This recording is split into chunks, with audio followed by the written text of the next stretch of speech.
आज मैं आपको एक ऐसा अजीम और अनोखा रवायती नुस्खा बताने लगा हूँ जो आयुर्वेदिक मेडिसिन के अंदर बवासीर बल्कि खूनी बवासीर के लिए इस्तेमाल होता है, या जिन लोगों को नक्सीर का मसला होता है और ज्यादातर औरतें जिन्हें ब्लीडिंग ज्यादा होती है उन सब के लिए बेहतरीन तरह से काम करता है। ये वो टोटके हैं जो आयुर्वेदा में सदियों से इस्तेमाल होते हैं और इससे लोगों को जल्दी आराम महसूस होता है। मेरा नाम डॉक्टर ताबिश शौकत है, मैं फार्मासिस्ट हूँ, हेल्थ कंटेंट क्रिएटर हूँ। मेरे ब्रांड का नाम सस्ती दवाई और वेबसाइट का नाम sastidawai.shop, sastidawai.pk है। आज हम बात करते हैं एक ऐसे घरेलू नुस्खे के ऊपर जिनको हम आसानी से अपनी जिंदगी में आजमा सकते हैं। इनको अप्लाई करके हम इनसे फायदा हासिल कर सकते हैं। तो चलिए बात करते हैं बवासीर के बारे में। बवासीर देखने में एक छोटी सी बीमारी लगती है लेकिन इसका असर बहुत गहरा होता है। आयुर्वेदा में एक मशहूर जुमला है, सर्व रोग मलाश्रे, यानी बहुत सी बीमारियों की जड़ हमारा पेट और हाजमा होता है। बवासीर दो किस्म की होती है, एक को हम कहते हैं खूनी बवासीर जिसमें से ब्लड आता है, बल्कि दूसरी होती है सूखी बवासीर जिसमें सिर्फ मैस और नोड्यूल्स होते हैं लेकिन खून नहीं आता। बवासीर क्यों होती है तो चलिए इस पे बात करते हैं। ज्यादा तला हुआ खाना खाना, मिर्च मसाले मटन मछली का ज्यादा इस्तेमाल,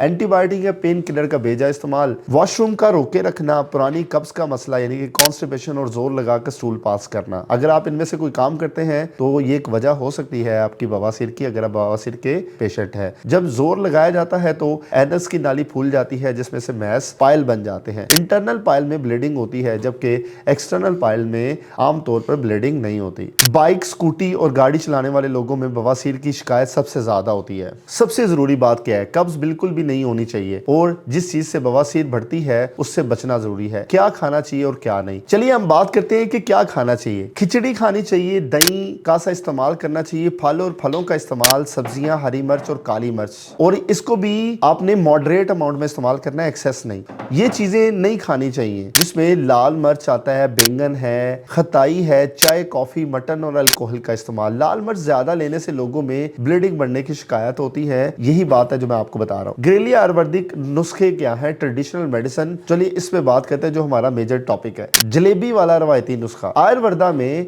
रवायती तौर पर मशहूर है कि देसी घी में बनी जलेबी को मूली के रस के साथ भिगोकर रोज एक दफा खाया जाए तो रवायतन 7 दिन के अंदर बवासीर में कमी महसूस होती है। खूनी और सूखी दोनों बवासीर में लोग इससे बेहतरी महसूस करते हैं। नारियल को काटकर उसका पानी और गिरी 2-3 बार लें, आधा घंटे बाद तक कुछ ना खाएं। ये भी एक नुस्खा है जो कि इस्तेमाल होता है बवासीर के अंदर। रवायतन एक ही दिन में बहुत सारे लोगों को इससे आराम मिला है, इस वजह से इसको आयुर्वेदा में यूजफुल माना जाता है। और एक वर्ड होता है जिसे आका का पत्ता कहते हैं। नील आका एक प्लांट होता है, ट्रेडिशनल हर्ब यूज है इसका। आक के पत्ते को बीच से काट कर उसमें से जो दूध निकलता है वो रवायतन थोड़ी सी बासमा एक वर्ड होता है उसके साथ मिक्स कर बवासीर के मैस के ऊपर लगाया जाता है। बवासीर के अंदर बहुत अच्छा रिलीफ मिला और आयुर्वेदा में इसके रिकॉर्ड भी हैं। ये एक ट्रेडिशनल बिलीव है, मेडिकल साइंस इस रूल को कंफर्म नहीं करती, लेकिन हम इसको रवायती मशवरा ही पेश कर रहे हैं, ना कि आपकी प्रॉपर ट्रीटमेंट। और चौथा है वाटर ट्रीटमेंट, बहुत पावरफुल और सेफ है। दिन में हर मर्तबा 1.5 लीटर पानी पीना, पहले और बाद में आधा घंटा कुछ ना खाना, इसका चौथा प्रोसेस है अगर आप इसे इस्तेमाल करना चाहते हैं। इससे बॉडी से टॉक्सिन्स निकलते हैं, किडनी और लीवर बेहतर होती है, इम्यूनिटी इंप्रूव होती है, कब्ज बिल्कुल दूर होती है। ये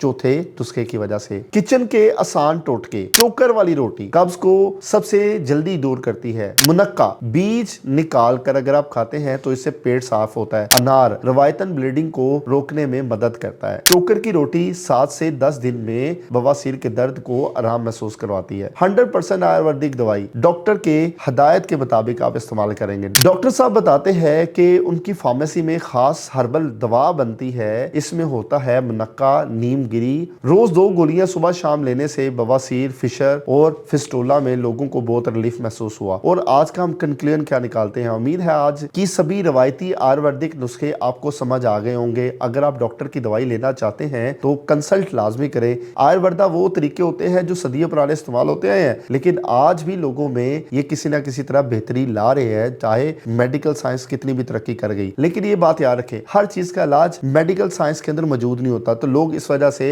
आयुर्वेदा में मूव कर जाते हैं जो कि सदियों पुराने नुस्खे होते हैं। इस वजह से आप इन पे अमल कर सकते हैं, लेकिन प्रॉपर इलाज के लिए आप अपने डॉक्टर से रुजू करेंगे। तो उम्मीद है आपने इसे सीखा होगा और सीख के अपने आप को बेहतर करने की कोशिश करेंगे। मैं आपका शुक्रगुजार हूँ। अल्लाह हाफिज।